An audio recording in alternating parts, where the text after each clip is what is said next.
देखो हम लोग नदी पढ़ रहे थे, तो नदी एक बार फिर से रिपीट कर रहे हैं, हल्का ध्यान से देखना। यहाँ देखिए बाबू, कंप्लीट इतना इजी नहीं है जितना इजी आप समझते हैं।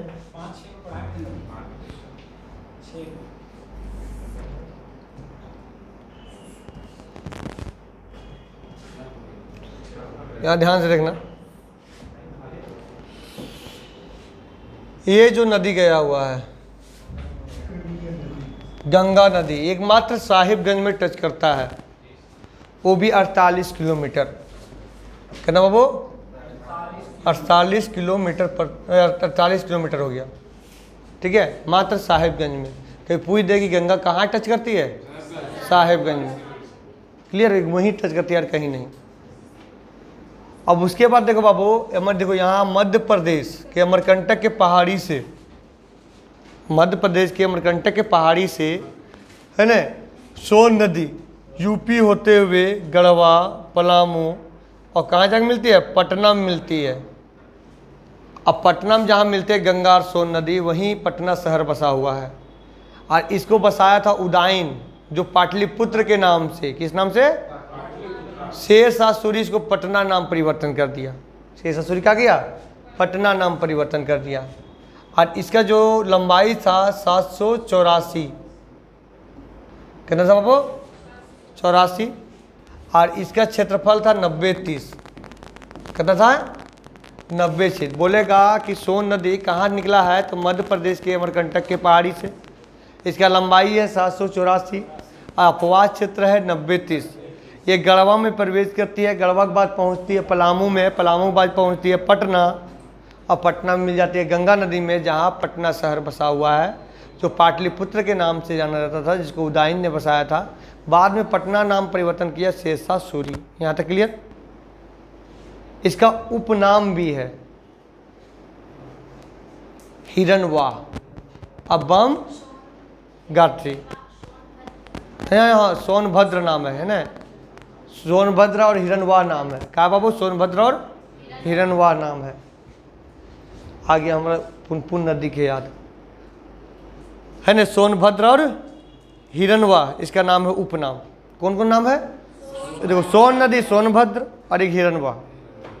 इस नदी में भी सोना पाया जाता था बालू के रेत में, इसलिए इसको सोन नदी का नाम पड़ा हुआ है। क्लियर? अब ये इसी का सहायक नदी है, जो है उत्तरी कोयल नदी। उत्तरी कोयल और रांची के पिचका पठार से निकलता है बाबू। रांची कहाँ निकलता है? रांची के पिचका पठार से निकलता है, और इसका 260 किलोमीटर लंबाई है। कितना रे? 260 किलोमीटर का लंबाई है, 260 किलोमीटर लंबाई। हाँ, उत्तरी कोयल के, और रांची के पिचका पठार से निकलता है। इस सोन नदी की सबसे बड़ा सहायक नदी है। सोन नदी की सबसे बड़ा सहायक नदी है। और 11 नदी सोन के सहायक बताए थे बाबू, जो भी हाल ही में जेपीएससी में सवाल पूछा था, नया वाला बुक में थे। कनहर, कनहर भी एक नया नदी है बाबू, नया का मतलब नदी है, बता रहे हैं। वो सोन नदी के सहायक नदी है। वो छत्तीसगढ़ से निकलती है, जाके यूपी में मिल जाती है। और यूपी में कहाँ मिलती है बता रहे हैं, है ना, बता रहे हैं। सोनहातु एक गांव है बाबू, वहीं मिल जाती है।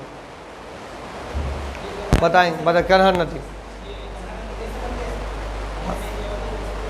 अरे किताब में अपडेटेड होते जाता है, तो वो अपडेट दिया, पहले नहीं दिया और अब दे दिया। ठीक है, नया थोड़ी बनता है। नदी नदी तो पुराना रहता है। क्लियर? यहाँ देखो बाबू, ये हो गया। तो बोलेगा कि सोन नदी के सहायक नदी, तो एक वो कनहर हो गया, और एक कौन हो गया? उत्तरी कोयल हो गया। उत्तरी कोयल कहाँ निकल रहा है? रांची के पठार पिचका से। रांची से नहीं निकल रहा है, लातेहार निकल रहा है, रांची के पठार से। जैसे झारखंड के 4 पठार में बटा हो गया है, पाट क्षेत्र है, रांची के पठार, हजारीबाग के पठार, पासनाथ के पठार, 4 पठार में बांटा गया है ना। तो इस प्रकार पर तो उसके अंतर्गत आता है। ऐसा नहीं कि रांची से, रांची के पिचका पठार से निकलता है, मध्य भाग से। क्लियर? और उत्तरी कोयल के भी 3 गो सहायक नदी है। तो 3 गो सहायक नदी में एक है अमानत नदी, अमानत, जो चतरा से निकलता है। कहाँ निकलता है? चतरा से। और एक लातेहार और पलामू, तीनों जगह, चतरा, लातेहार और पलामू। एक औरंग नदी है जो बता रहे हैं, औरंग नदी बाबू, वो बता रहे हैं, वो निकलता है लोहरदगा से लातेहार, लातेहार जाके पलामू में मिल जाता है। औरंग नदी, हाँ, और ये निकलता है लोहरदगा से, फिर लातेहार और पलामू में जाके मिल जाता है। अब एक निकलता है इसका सहायक नदी बुड्ढा नदी, जो लातेहार से महुआ ताड़ से निकलता है बाबू। महुआ ताड़ अभ्यारण्य भी है, भेड़िया के लिए प्रसिद्ध है, ठीक है। और वहाँ से निकल कर लातेहार में ही मिल जाता है, कौन? बुढ़ा नदी मिल जाता है। क्लियर। अब बुढ़ा नदी पे सबसे बड़ा जलप्रपात है लोधागढ़ जलप्रपात, है ना। उसका ऊंचाई वगैरह में भी डेटा गलती दिया गया है, हल्का रुक जाओ, उसका डेटा हम बाद में रटवाएंगे। लिखवाए तो नहीं, उसके लिए भी डेटा कुछ किताबें फॉन्ट मतलब गलती पता चल रहा है, तो हल्का सा रुक जाओ, उसके बारे में पूरा क्लियर कर लेते हैं। पहले के तो था 137 मीटर और 450 फीट। हाँ कर अभी अब रहते हैं, अभी रुक जा, अभी जो कन्फ्यूजन चीज़ है उस पर टॉपिक पे नहीं करो। तब बोल रहे कि उसमें गलती दी, जो उड़ान बुक आया हुआ था ना, उसमें बहुत सारा गलती दिया हुआ था, तो उसको एडिट करता, अब देख लो करेंट और बाद ही करो। डायरेक्ट डेटा पढ़ने, नया डेटा पढ़ने से कोई फायदा नहीं है। पता चला डेटा रट दिया, वेबन किया, क्वेश्चन में गलत हो गया, तो क्लियर करोगे, सर्टिफाई करोगे तब ना। तो पहले जो जितना था उतने भी याद रखना, 137 मीटर था और 450 फीट, तभी फिलहाल उतने। अब इसको काटो साटो नहीं, हल्का आएगा करेंट में तो पता चल जाएगा कितना उसका ऊंचाई है। क्लियर। अब यहाँ दे रहे बाबू, ये हो गया मेरा। तब बोलेगा बुढ़ा, अमानत और औरंग कहाँ मिलता है? उत्तरी कोयल में। उत्तरी कोयल कहाँ मिलता है? सोन में। सोन कहाँ मिलता है? गंगा कहाँ मिलता है? हुगली कहाँ मिलता है? मालगाड़ी। एक दूसरे से मिला हुआ है आपस में। तो देखो, अमानत, बुढ़ा और औरंग, ये तीनों मिलता है उत्तरी कोयल में, और उत्तरी कोयल मिलता है सोन में, सोन मिलता है गंगा में। क्लियर हो गया। अब यहाँ आगे देख रहे बाबू, हाँ बंगाल खाड़ी। अब यहाँ आगे बता रहे, तुम ध्यान से सुनो। ये हो गया। जानते हैं इस तरह उत्तर की तरफ बह रहा है, इसके इसको बोलते हैं उत्तरवर्ती नदी। जो उत्तर की तरफ बहता क्या बोलते हैं? उत्तरवर्ती नदी। कभी इमेजिंग ये मत करना कि सर की पनिया ऊपर जा रहा था, नीचे कहन गिर रहा है। ये ऐसे नहीं है, ऐसे चपटा हुआ है। जो नक्शा बता रहे हैं ऐसे नहीं है, इससे है। क्लियर। पहले आदमी के चलता है भाई कि ऊपर कैसे जाएगा नदी, याद देखो। क्लियर। उत्तरवर्ती जो नदी है बाबू बता रहे हैं, तो ये तो हम बता दिए अभी तक, बुढ़ा, अमानत, औरंग, उत्तरी कोयल और सोन नदी के बारे में। अब आते हैं हम लोग पुनपुन नदी। पा से पुनपुन, पा से पलामू, ठीक है। पलामू से निकलता है पुनपुन नदी, इसको मिटा देते हैं हम।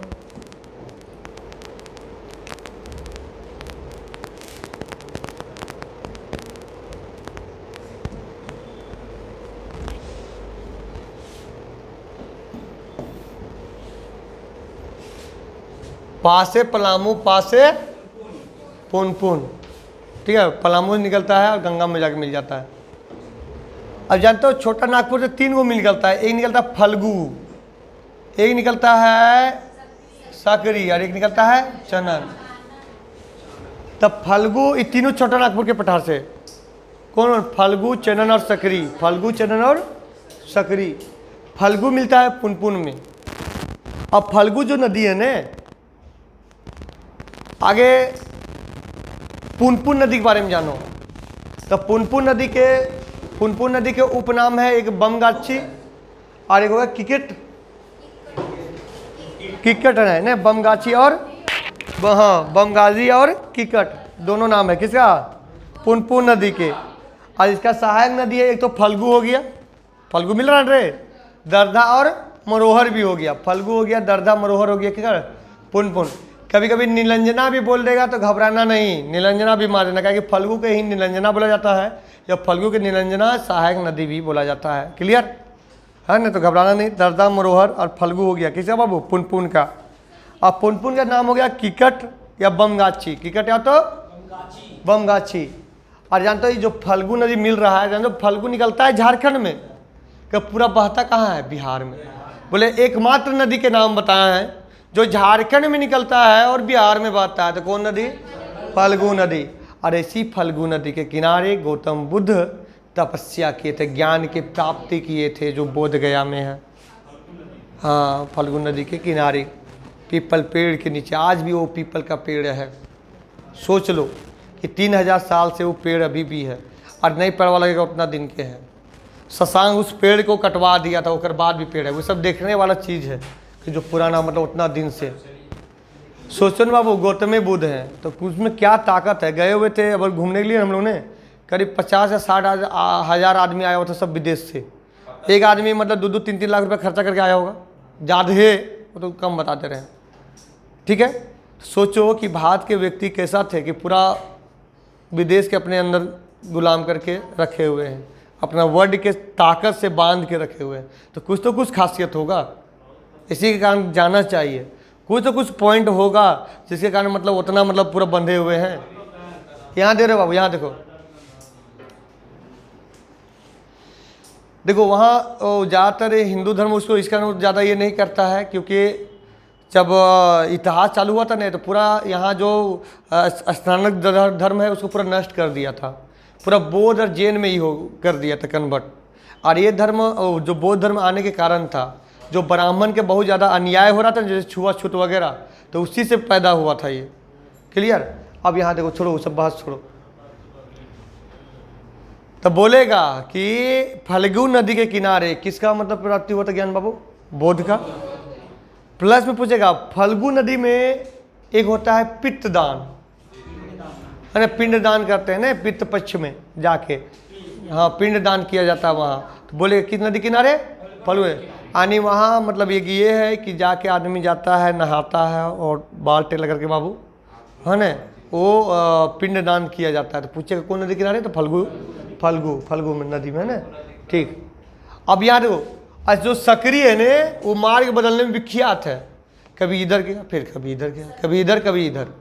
तो ये जो सक्रिय है मार्ग बदलने में विख्यात है ना, इसी कारण इसको बोला जाता है मार्ग बदलने में विख्यात। बोलेगा तो हो जाएगा सक्रिय नदी।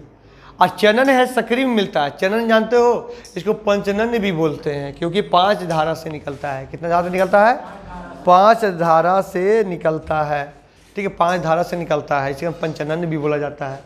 तो ये जो सक्रिय है, ये यहाँ देख रहे हो, ये जो सक्रिय है बाबू, चनन है, चनन मिल गया सक्रिय में, सक्रिय मिल गया गंगा में। चनन मिल गया कहाँ? सक्रिय में, सक्रिय मिल गया गंगा में। फाल्गु मिल गया पुनपुन में, पुनपुन मिल गया गंगा में। बुड्ढा माने तोरंग मिल गया उत्तरी कोयल में, उत्तरी कोयल मिल गया सोन में, सोन मिल गया गंगा में। यहाँ तक हम लोग पिछला क्लास में पढ़ चुके थे। ठीक है, अब हल्का सा आगे देखना बाबू, यहाँ तक हो गया। प्लस में हम लोग को पढ़ना है दामोदर नदी के बारे में। ठीक है, दामोदर नदी के बारे में। अब यहाँ देख रहे बाबू, ये देखो दामोदर नदी है, इस प्रकार। गलत दे दिया, चलो ठीक है। ये पूरा दामोदर नदी है। यहाँ देखा इको नदी है बाबू, सोन नदी है, सोन नदी। यहाँ ओरी बोरी दे दिया, छोड़ दे। अब देखो इधर अमानत टच किया हुआ है, ये हल्का इधर आना चाहिए था, गलती हल्का दे दिया। और ये कन्हर नदी यहाँ इस प्रकार है, इस प्रकार कन्हर नदी है रे बाबू। और ईला हल्का तो यार इधर टच करेगा, इस हटेगा यहाँ, तो ये हो जाता है तेरा, ये हो गया उत्तरी कोयल, ये हो गया तेरा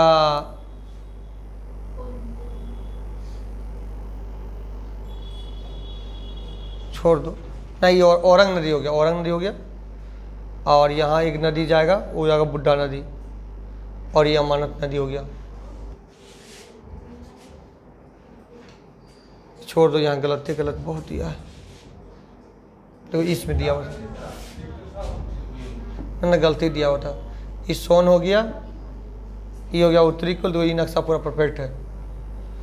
ठीक है, उसके बाद ये हो गया अमानत हो गया, यहाँ एक बुड्ढा आता है, और यहाँ एक औरंग नदी इस प्रकार जाता है। ये हो गया पुनपुन नदी हो गया, एक यहाँ से निकलता है फल्गु इस प्रकार आता है। और बाद पे बता रहे हैं एक जाता है सक्रिय, ऐसे इस प्रकार इसमें जाता है, ऐसे मिल जाता है। और ये आता है चनन नदी, चनन नदी, हाँ क्लियर। तो ये प्रकार नदी है। अब हम लोग पढ़ेंगे थी दामोदर। दामोदर देखो ये बोला है, दामोदर नदी है, ये लातेहार के टोरी से। इसका टोटल 200, झारखंड में 290 है, टोटल 592 है। ऐसे अपवाद क्षेत्र है 12,800 वर्ग किलोमीटर है। 290 हो गया, 592 हो गया, 12,800 हो गया। क्लियर? ओकर बाद फिर आगे बता रहे हैं, हो गया ना क्लियर? ओकर बाद बोलेगा कि ये कहाँ जाके निकलती है, टोरी, लातेहार के टोरी से निकलती है और हुगली में मिल जाती है। अगर साथ साथ 3 नदी और निकलती है। एक मायूरक्षी तो त्रिकुट पहाड़ी देवघर से निकलकर, त्रिकुट पहाड़ी देवघर से निकलकर दुमका, गोड्डा, साहेबगंज होते हुए हुगली में मिल जाती है। एक ब्रह्मणी नदी तो दुधवा पहाड़ी दुमका से निकलकर फिर देवघर जाती है, देवघर से गोड्डा, फिर जमता, गोड्डा के बाद साहेबगंज होते हुए फिर भी मिल जाती है। आसी में हुगली नदी मिल जाती है। तो हुगली में 3 नदी मिलती है झारखंड के, एक दामोदर हो गया, एक ब्रह्मणी हो गया, एक मायूरक्षी हो गया। क्लियर? आज तुम लोग को इतने रहने दे, क्या कि तुम लोग को बाउंस कर रहा है, और कल इसके आगे स्टेप पढ़ाएंगे।